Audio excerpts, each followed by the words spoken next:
the laws of wealth creation, irrevocable laws of wealth creation. If you are going to create wealth, you must know the laws that provoke the wealth creation. So let's start with the first law, the law of mentorship. The law of mentorship basically says the master key to achieving anything is to study those who have creatively been successful in that chosen field. What does that mean? Someone has been successful in that chosen field. So you need to create wealth by learning from them. You need mentors. Mentors make you see what you don't know. Mentors make you understand what you don't understand.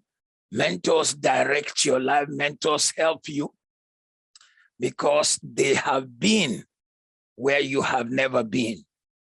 Mentors help you to increase your self-confidence. Mentors help you to increase your self-awareness. Mentors help you to develop strong communication skills. They help you, they criticize you in private before you go to the public. Mentors help you to grow a personal network of relationships. Mentors are more like tormentors. They take your weakness and use it to talk to you. They show you the mistakes you are making. You deal with it in private, and then you can stand in public. Mentors expose you to new ideas and new ways of thinking. You cannot really experience financial success, create wealth, if you are not ready to be mentored. You can't criticize those who have created wealth and say you want to create what they have created. You've got to look at them. You may find their weakness, but your best bet is not to dwell on their weakness, but on their strengths. Mentorship is a necessity for making success with your life. Law number 2, the law of burning desire.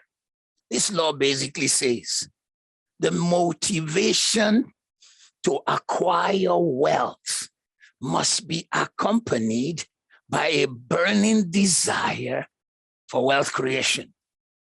Some people have a lackadaisical attitude to life. K0, 0, whatever will be, will be. They make money, but they don't want to multiply that money. They want immediate gratification. Their friends and themselves go out. Their friends are ordering drinks. They also want to impress everybody. They eat out all the time. They want to wear the latest fashion clothes. You have no burning desire. If you have a burning desire, you will walk away from some levels of comfort, some levels of benefits, because you want to create wealth. Burning desire means being extremely passionate. Now, your passion must not make you break the law. It must not make you get into Ponzi schemes. It must not make you be a scammer. However, you can have a burning desire and channel your desire in the strongest and the best way. A burning desire makes you to pursue with strength. Law number 3, the law of definiteness of purpose. Definiteness of purpose. You see, money is a neutral instrument. Therefore, the purpose for it must be established, the third law, before the wealth is created, or else it can ruin the owner. In other words, you need to have strong purpose for wealth. Why do you want wealth? Why do you want money? Why do you want money to be in your hand? Why do you want to be rich? Why do you want to be wealthy? If you do not have a strong purpose, the same wealth can come back and destroy. But when you have strong reasons why you want to create wealth, then you find that you are able to approach it and you are able to do it with the right mind. So wealth must have a purpose, definiteness of purpose. Law number 4, the law of enrichment. The law of enrichment says all lasting wealth comes from enriching others in some way. So from the things I said earlier, you enrich people outside your home generally, you touch the lives.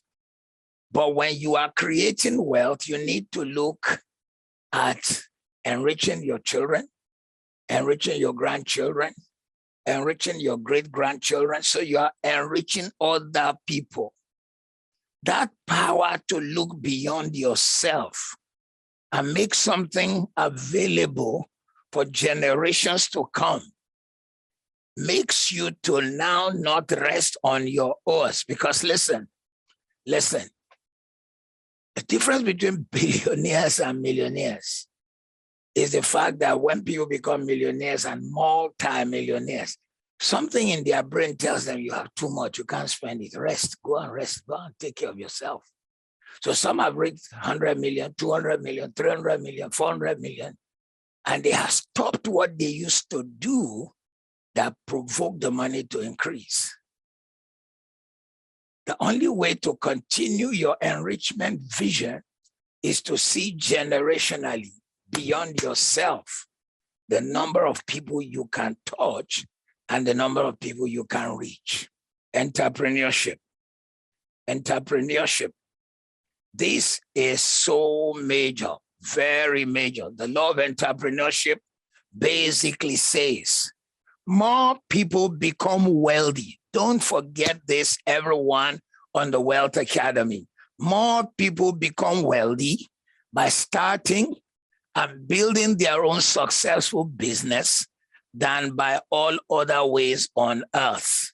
More people become wealthy by starting their own business, their own vision, their own dream, their own, whether it is a factory or it is service delivery or it is product delivery. That is the fastest way to create wealth. You don't create wealth quickly through salary. In fact, wherever you live, I don't know. But one thing I know is this. There's just a few people in the city where you live whose salary is £1 million. Only few. Whereas through a business, a person could make that in a few months. Some could make it in a week, except for maybe professionals, athletes and sports persons. Even they themselves, they are an enterprise. They are a business. Their leg is insured, their body is insured. When they want to sign up, it's not just them as individuals, it's their company signing up. So the law of entrepreneurship says the fastest way to create wealth is to own your own company. Number 6, the law of small beginnings. Too many people are so worried about small beginnings. But it says entrepreneurs who start with too little capital are usually more successful than those who started with too much capital.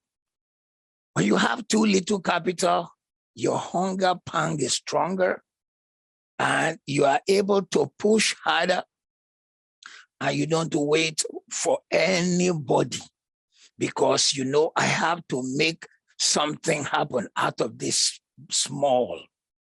The law of courage. Your willingness to risk and to risk failure and disappointment is a measure of your desire to succeed. Number 7, the law of courage. For anything to make sense in life, you have to find courage. Courage to start. Many people have had good ideas, but they are too afraid to start. If you don't move, if you don't take a step, you will find yourself held back by your fear. And When you are held back by fear, then you have stopped yourself. But when you are courageous, then you can move forward with your life and you can achieve all the things that you thought you could never achieve. I want you to know that courage is a necessity for succeeding in business. You cannot make impact. You cannot reach anywhere if you do not have courage.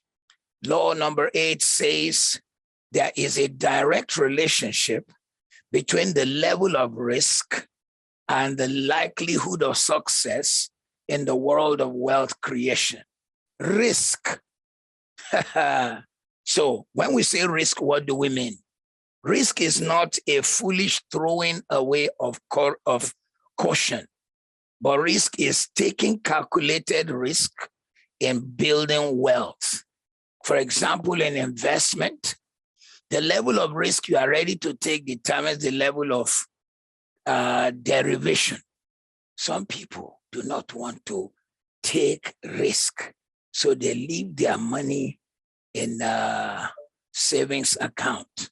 And because you left your money in savings account, you are not going to be able to get more than 0.5% interest rate. And some people, they don't even, in some places, there is no interest rate even on the money you leave in a savings account. So you've got to realize that you can't create wealth if you can't take steps of risk. What are the benefits of taking risks? Risks build confidence. Risks develop your skills. Risks teach you responsibility. Risks demonstrate that you can take decision even if you were wrong. It is better to take a decision and be wrong than to live in the place of regret. I wish, had I known. When you take risks, you are showing that you can manage emotional constraints.